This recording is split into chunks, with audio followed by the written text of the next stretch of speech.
Frequent flyers, flies, la la la la la. Frequent flyers back.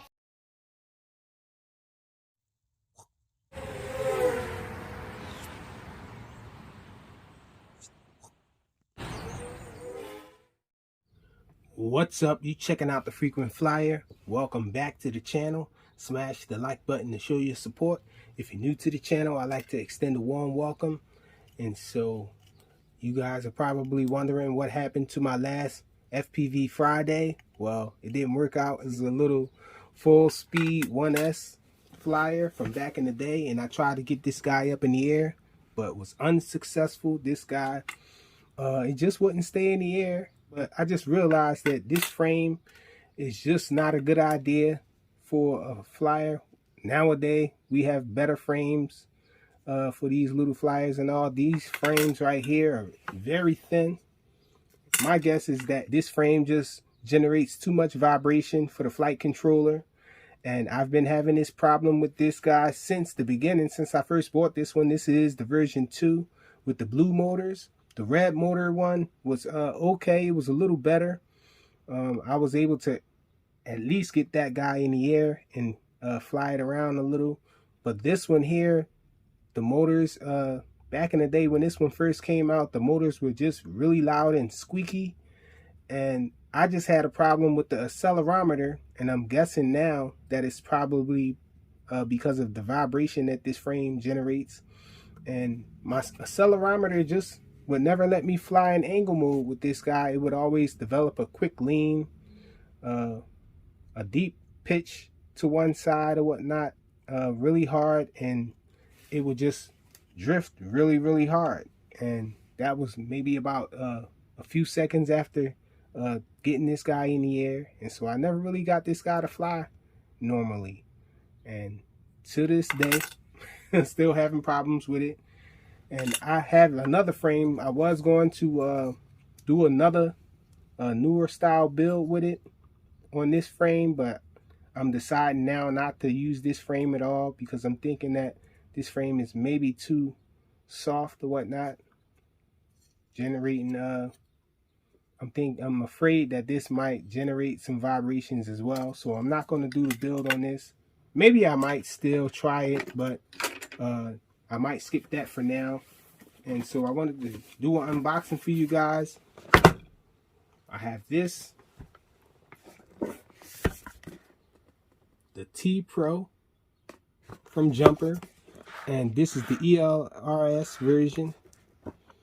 And I had this thing for a while, but it just never got it cracking. When I got my HD0 digital FPV, the Mobila 6 HD 0, I thought it was ELRS, but it turned out to be the FR Sky version. I didn't know what I was ordering. Got that thing off Amazon, and I bought this to go along with it, but I didn't really need it. And so now I'm going to unbox this thing because I have some plans to do a build with this guy. So let's unbox it real quick.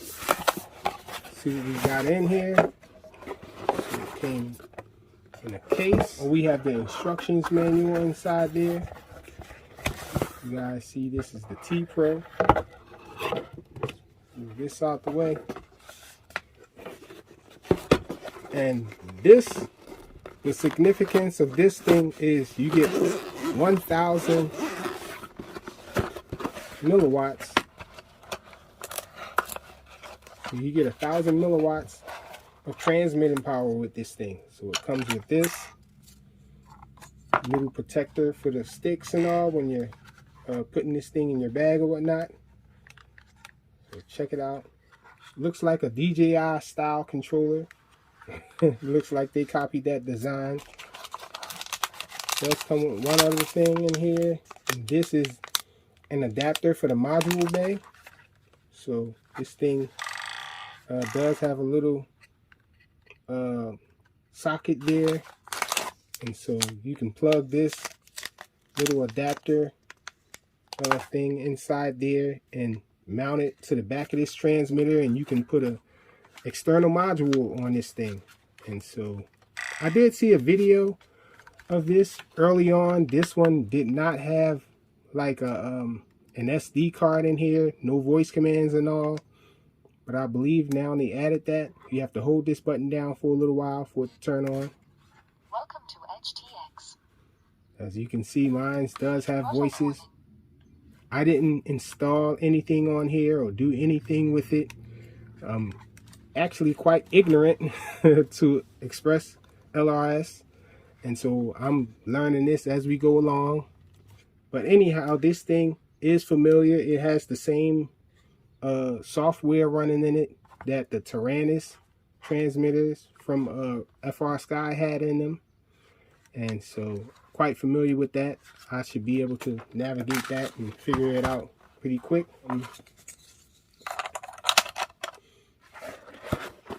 And so I got this transmitter and I'm going to do another build. I have some BetaFPV parts and all. The star of the show is this thing here from BetaFPV. This is a little 1S board. I forget what they call this thing. I'll have it on the screen when I figure it out. But the significance of this little board is it has Express LRS, but it's not SPI based. So this has a separate serial version of it built into this board. And so that's awesome. So you don't have to do the update through the beta flight. I'm going to do a little whoop build. It comes with all the grommets and everything and the screws that you need for mounting.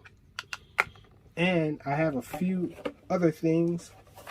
I got the BetaFPV 1S frame. I got a few other frames to choose from. I can choose to use this Mobile 7 frame. This is the newer style frame that came with my Mobile 7. I moved it to a BetaFPV board.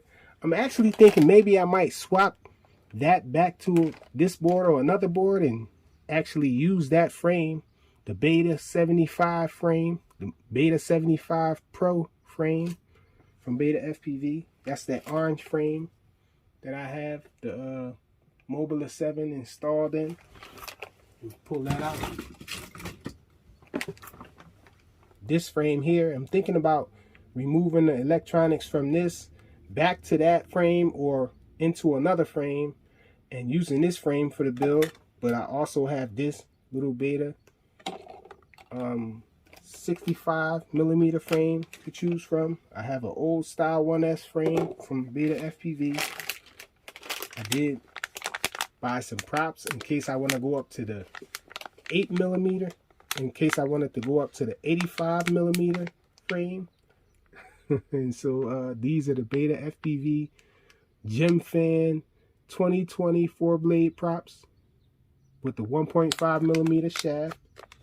Got a bunch of those from BetaFPV. I also have the bar blades.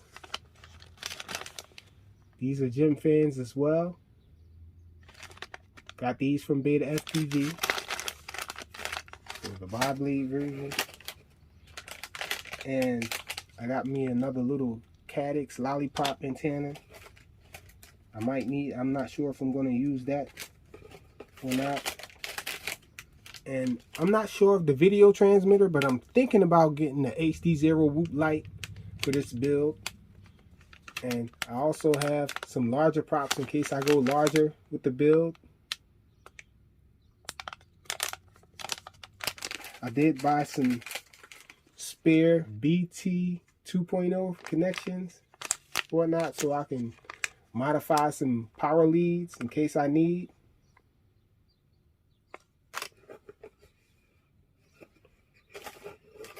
And that's about it. And so I do have a few other 1S frames that I could have built. I do have a few other 1S frames that I could have built a normal 1S flyer on, but I decided to go the easy route and build one of these whoops. I have a lot of fun. I found I have a lot of fun with this guy and the HD0 one as well, even though I lost the filters, even though I lost the filter settings in this guy. Still having fun with it. I have somebody who is probably going to send me a CLI dump of this guy so I can get the filter settings back. Hopefully that'll happen. But seriously considering getting another Whoop light from HD0 in order to go into this build, because I have a lot of fun with this. I think I really like the Fly Digital.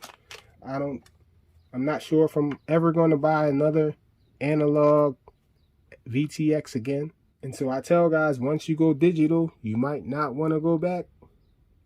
So be careful if you have a bunch of Whoops and all, and you're thinking about trying digital.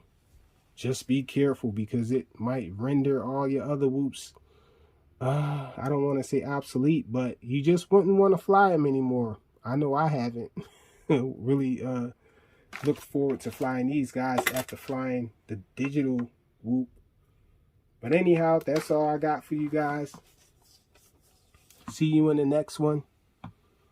The Jumper T-Pro Express ELRS version, 1000 milliwatts of transmitting power. Thanks for watching.